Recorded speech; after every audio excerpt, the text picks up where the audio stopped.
Olá, eu sou André Rodrigues, sou médico dentista há sensivelmente 18 anos e sou o diretor de departamento da prostodontia da Malo Clínica de Lisboa. Hoje estou aqui para falar sobre o impacto sistémico de uma má saúde oral.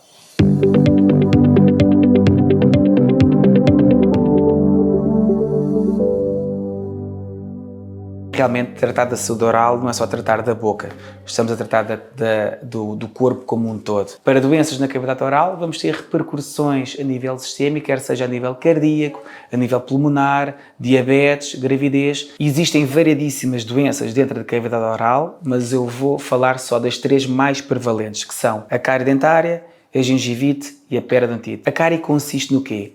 É uma doença crónica, infecciosa, multifatorial. Segundo a Organização Mundial de Saúde, é a doença mais prevalente no mundo inteiro. 2,5 a 3,5 bilhões de pessoas têm uma cárie ativa neste preciso momento. A cárie, então, vai progredir de uma acumulação de placa bacteriana. Depois, com o alimento que nós lhes damos, elas vão metabolizar e vão criar ácido. Vai começar a desmineralizar o nosso esmalte. O esmalte é o que rodeia o nosso dente e vai quebrar essas ligações. Se nós não revertermos esse processo, ela vai sempre continuar e vai quebrando até que depois origina-se a cavitação. Temos um buraco no dente, que temos aí já nós de tratar e restaurar esse dente. Mas se a paciente não vier, ela vai continuar a progredir e vai passar então a primeira parte do dente, que é o esmalte, e chega à dentina. Qual é o problema da dentina? É que é muito menos mineralizada, ou seja, é mais orgânica, é mais porosa. Ou seja, a cárie, quando chega aí, ainda progride com uma velocidade muito mais rápida. E se nós não revertermos, ela vai progredir até chegar à polpa, até ao nervo do dente. Aí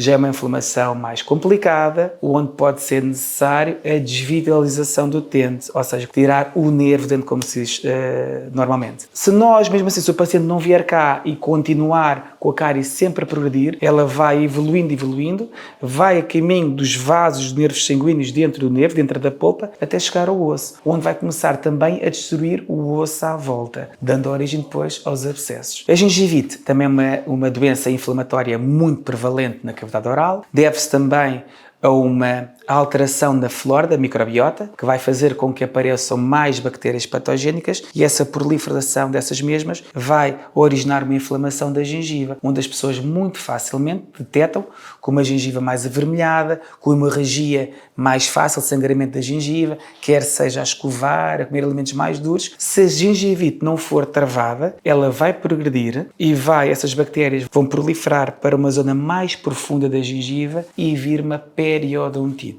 E a periodontite sim já é uma inflamação mais perigosa, porque ela não afeta só a gengiva, mas todos os tecidos que estão à volta do dente, quer seja o ligamento periodontal, quer seja o osso, levando à destruição do osso, da gengiva e do ligamento periodontal. O que é que isso faz em última instância? Leva a que o dente, apesar de estar são e sem nenhum problema, vamos perdê-lo. Porque como perdeu tudo o que suporta o dente, ele vai começar a ter uma mobilidade muito acentuada ao ponto de não conseguirmos mantê-lo e termos de o extrair. É uma doença que, se não for tratada e controlada, ela vai ter repercussões a nível sistémico. Essas bactérias podem muito facilmente, quando estão a proliferar e estão em grande quantidade, ir para a corrente sanguínea, para os vasos sanguíneos e espalharem-se pelo corpo. E pode ter problemas onde? Em sítios muito distantes da boca. Pacientes que são vistos por cardiologistas, uma das perguntas que eles fazem logo é se o paciente tem ou não algum tipo de infecção na boca, porque eles pedem logo para ele ir tratar as infecções na cavidade oral. Porque uma das causas que podem realmente surgir quando não existe uma boa saúde oral é a endocrinite bacteriana. Pessoas que têm, por exemplo, já próteses valvulares ou têm algum defeito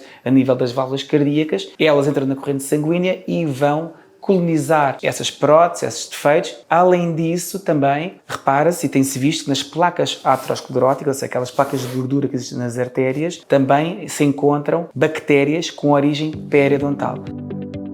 Mas a doença periodontal não fica só por aqui a nível sistémico. Também vai ter um papel muito importante na diabetes. A diabetes vai influenciar a doença periodontal e a doença periodontal também vai influenciar a diabetes. Ou seja, uma diabetes não controlada, onde há mais glicose no sangue, vai fazer com que a inflamação na doença periodontal seja ainda mais agressiva, mais destrutiva. Vai haver maior perda óssea. E também acontece o contrário. Quando temos uma doença periodontal não controlada, esse paciente vai ter menos percentagem de hemoglobina glicada. Esse é um dos marcadores essenciais no controle da diabetes. Também vai ter efeitos a nível pulmonar, principalmente em pessoas que já têm algum tipo de patologia de doenças pulmonares, como a DPOC, a doença pulmonar obstrutiva crónica. Quando temos muitas bactérias com uma doença periodontal muito ativa, nós podemos aspirar as bactérias, quer seja durante o sono ou na deglutição, vão para as vias aéreas e vão se colonizar junto a esses problemas que as pessoas já têm, o que fazem com que tenham infecções recorrentes e inflamações mais destrutivas e mais complicadas de resolver. Em relação à doença periodontal e à gravidez, estudos epidemiológicos dizem que uma mãe grávida com doença periodontal ativa tem uma probabilidade muito maior, 2 a 7 vezes, de ter um parto prematuro e um bebê de baixo peso à nascença. E existe evidência molecular também de que existe DNA bacteriano de origem periodontal na placenta. O nosso corpo está sempre à procura do equilíbrio e a boca, a cavidade oral, não é diferente. Nós temos uma microbiota oral e de vez em quando existem fatores que levam a que esse equilíbrio que é tão ténue deixe de existir. Nós temos sempre bactérias patogénicas, bactérias más, e bactérias benéficas. As bactérias benéficas temos imensas porque a boca é um ecossistema bastante complexo, com milhões de micro-organismos e bactérias. E então, quando existe esta falta de equilíbrio nestas bactérias, as bactérias patogénicas começam a proliferar e depois podem dar a doenças. Quais é que são os fatores que podem alterar a microbiota oral? São vários. Primeiro, a falta de higiene oral, que leva à acumulação de placa bacteriana. Depois, claro, uma dieta cariogénica, ou seja, rica em açúcares. Uma falta de saliva, que é também extremamente importante. Os medicamentos, que também alteram muito a microbiota oral. E também a diabetes e, por último, também a predisposição genética para que tal aconteça.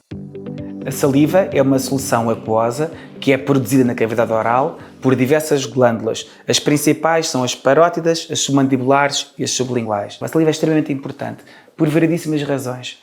Primeiro, porque começa logo a fazer a digestão, ou seja, existem enzimas digestivas, como a amilase, em que a digestão começa logo na própria boca. Depois de proteção, porquê? Porque ela vai neutralizar o ambiente ácido e mantém um pH neutro na boca. Além disso, favorece a remineralização dos dentes, do esmalte. Também tem a capacidade de lubrificar a boca, o que faz com que seja mais fácil o processo de falar, da mastigação, da deglutição. Depois, também tem uma função de limpeza da boca com a saliva, porque passa pelos dentes e remove os restos alimentares.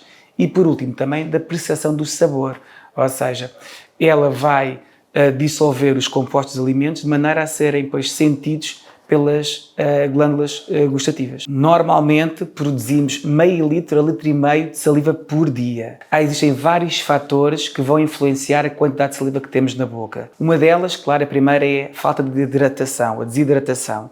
Outra delas, extremamente importante, são os medicamentos. De hoje em dia são raras as pessoas que não são medicadas e então sentem muito esta sensação de falta de saliva na boca, que é a xerostomia. Os medicamentos são quase todos, são mais de 500. Os antidepressivos, os antihipertensores, os antihistamínicos, analgésicos opioides, tratamentos como a quimioterapia e a radioterapia, a diabetes, doenças autoimunes como, por exemplo, o síndrome de Sjögren e a sarcoidose, são variedíssimas razões que nos podem também levar a uma diminuição da saliva, tal como também hábitos de vida como o tabaco e o álcool. O que é que compromete realmente a falta de saliva na boca? Vai trazer vários problemas na cavidade oral. Uma delas é logo maior incidência de cáries dentárias, maior incidência de gengivites, periodontites. Vai haver uma maior irritação das mucosas, porque como não existe esta lubrificação, estamos mais suscetíveis a infecções como candidíases, de fungos, tudo.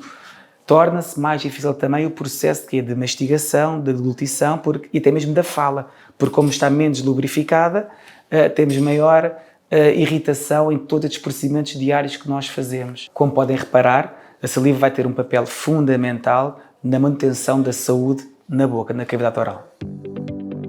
A alimentação tem um papel importantíssimo, como já referi anteriormente, na microbiota oral e também na integridade das estruturas dentárias. Existem alimentos que são benéficos e alimentos que são prejudiciais. Temos os açúcares, que vão desde as gomas, os reboçados, os gelados, os bolos. Temos também bebidas açucaradas, os refrigerantes, as bebidas energéticas. Também temos depois os amidos brancos que consistem no quê? No pão branco, consistem nas bolachas. Os snacks, aqueles snacks mais pegajosos que se agarram aos dentes, como por exemplo aquelas barras de cereais açucaradas. todos estes elementos são prejudiciais para a saúde oral. Mas também temos alimentos benéficos, que são, por exemplo, as frutas, os vegetais, que estimulam a produção de saliva. Beber muita água é ótimo também. Temos também os laticínios, como o leite e como o queijo, que têm os íons cálcio, que nos ajudam bastante na remineralização do dente. E, por último, também alimentos fibrosos, como a cenoura, como o aipo. Tudo isso são ótimos e são alimentos benéficos para a manutenção da saúde na cavidade oral. Quando temos estes alimentos com açúcares, com amido, estas bactérias patogénicas vão decompor esses nutrientes e vão produzir depois um suco ácido e começa então a desmineralizar o nosso esmalte. Além dos alimentos e a quantidade que comemos, é a frequência com que comemos. Imagino que tínhamos 5 barras de chocolate para comer durante o dia. É muito mais favorável para a cavidade oral comer esses 5 chocolates de uma vez só, porque depois a nossa saliva, como já falei anteriormente, ela vai neutralizar esse pH e vai restabelecer um pH neutro. Esse processo demora, varia muito, mas depende entre 20 a 60 minutos em que estamos com um ambiente ácido na boca, o que favorece o surgimento das cáries. Então, se nós tivermos essa frequência de 2 em 2 horas, estamos quase sempre com o ambiente ácido na boca. Então é muito importante não só a quantidade, mas também a frequência com que comemos. Temos de usar nesses snacks alimentos realmente mais favoráveis, mas também se tivermos uma correta higiene oral, se bebermos muita água, também vai impedir e vai fazer com que esta frequência não se torne tão complicada e aflige tanto a nossa saúde oral. Para termos saúde oral, realmente o mais importante é termos uma correta higiene oral, feita por nós em casa. E para isso é necessário escovar 2 vezes ao dia. Hoje em dia existe o mito, o que é melhor, escova elétrica ou a escova manual? A escova elétrica tem outras mais-valias quando comparamos com a escovagem, com a escova manual. Além de ser mais efetiva na remoção do controle da placa, tem um sensor que indica a pressão com que estamos a escovar, porque hoje em dia é raro haver alguém que não tenha pressa. E quando está a escovar, isso nota-se. Escovamos muito rápido. E quanto mais rápido escovamos, a nossa gengiva, que é um tecido bastante sensível, quando sofre pressão em demasia, ela inflama e há uma recessão, a gengiva desaparece. Além disso, é ótimo para pessoas que tenham pouca destreza manual. Ou seja, pessoas que seja difícil escovar, a escova elétrica é ótima para eles. Ela também tem uma coisa muito importante que é o cronómetro. Nós, para termos uma escovagem realmente efetiva, necessitamos de escovar sensivelmente 2 minutos. 1 minuto para os dentes de cima e 1 minuto para os dentes de baixo. E dividir por quadrantes, ou seja, direito superior 30 segundos, esquerdo 30 segundos e depois esquerdo inferior 30 segundos e direito inferior 30 segundos. Ou seja, temos sempre de escovar 2 minutos. A escova realmente elétrica de hoje em dia é muito boa quando comparada com a escovagem manual. A escova manual, tal como a escova elétrica, têm de ser substituídas de 3 em 3 meses. Na escova elétrica, felizmente, as cabeças dão para tirar, colocar outra cabeça para outro elemento da família, e as escovas têm de ser pequenas e sempre com cerdas suaves ou macias. Nunca usar escovas com cerdas duras, porque vão magoar a gengiva. Em relação a como devemos escovar, difere da escova elétrica para a escova manual. Na escova elétrica, colocamos a cabeça, dente a dente, primeiro pela superfície de fora, a superfície junto à bochecha do dente, depois a superfície interna do dente e, por último, a superfície com que nós mastigamos. Com a escova manual é ligeiramente diferente. Nós temos de dar uma angulação de 45 graus, de maneira que penetre entre o dente e onde começa depois a gengiva. Então aí temos de fazer uma escovagem com movimentos circulares e não uma escovagem horizontal, porque vamos causar mais pressão sobre a gengiva. Na escova elétrica, a escovagem consiste em colocar a cabeça dente a dente e, como ela tem um movimento oscilatório, não temos que fazer nada a não ser deixar somente a cabeça da escova elétrica em contato com o nosso dente, porque os movimentos que a escova faz são o suficiente para remover toda a placa bacteriana, desde a superfície dentária até o início com a gengiva. Deve-se usar sempre pasta de dentes com flúor. Porquê com flúor? Porque o flúor é fundamental na correta higiene oral, porque ele tem a capacidade de remineralização do esmalte. Ou seja, sempre temos problemas no esmalte devido a várias doenças que existem na boca, como a cárie, e ela tem a capacidade, através do flúor, de criar um cristal que se chama fluorapatite, que torna o dente mais resistente. Além disso, também tem uma capacidade de inibir o trabalho das bactérias. Okay? Por isso é tão importante as pastas terem flúor. Os estudos indicam que pessoas que usem pastas de dentes com flúor têm uma menor incidência de cáries quando comparadas com pessoas que usam pastas sem flúor. As quantidades que se devem colocar na escova são para os meninos até aos 3 anos, é o tamanho de um grão de arroz, dos 3 aos 6 como se fosse uma bola de ervilha e a partir dos 6 como se do dedo mindinho, o tamanho de pasta dentífrica que devemos colocar na cabeça da nossa escova. Para termos uma correta higiene oral, não basta só escovar os dentes com uma escova elétrica ou uma escova manual. É necessário o uso do fio interdentário. O fio tem várias funções. Ajuda a remover a placa bacteriana onde a escova não chega. Mais de 40% da superfície dentária, a escova elétrica não chega lá, que é onde? É entre o espaço entre os dentes. Reduz o mau hálito porque vai remover resíduos alimentares que ficam presos na gengiva e entre os dentes e faz assim com que haja uma redução de incidência de cáries e também uma redução da incidência de gengivite e periodontite, porque há uma maior controle e redução da placa bacteriana. O fio dentário deve ser usado pelo menos uma vez por dia e quando? Principalmente à noite, antes da escovagem. Que fios usar? Existe uma panóplia muito grande de fios. Eu vou falar só dos fios mais importantes. O fio dentário, temos o encerado e não encerado. O encerado é ótimo para quem tem espaço entre os dentes mais reduzidos, ou seja, os dentes estão mais apinhados. Depois, então, temos o fio dentário não encerado. Esse realmente é melhor, mas para quem tem espaço entre os dentes um bocadinho maiores, adequados. Depois temos, então, a fita dentária, que é boa para quem tem espaços dentários grandes e ela, como tem uma maior área de superfície, remove muito bem a placa bacteriana. Para quem tem pouca destreza manual ou para crianças, existe o passa-fios, que se torna mais fácil de utilizar. E depois os escovilhões, para quem tem doença periodontal, tem espaços maiores entre os dentes, temos de vários tamanhos e ele consegue penetrar e remover mais facilmente a placa bacteriana. E elixires, sim ou não? Os elixires podem ser sempre utilizados, são coadjuvantes após realmente a utilização de uma escovagem e de um fio dentário. Os elixires têm realmente uma sensação de frescura na boca e reduzem também a atividade microbiana na cavidade oral. Mais importante sempre a prevenção, escovagem, fio, como falámos, mas também a procura de ajuda profissional vir ao dentista sensivelmente 2 vezes por ano. Se tiver já algum tipo de doença, como a doença periodontal, aí sim já requer uma monitorização mais frequente, vir 3 ou 4 em 4 meses, porque realmente temos que pensar sempre que o corpo é um todo e que não há aqui compartimentos fechados e quando estamos a tratar do dente, do sorriso, não é só isso, estamos a devolver saúde no seu todo a nível do nosso corpo humano.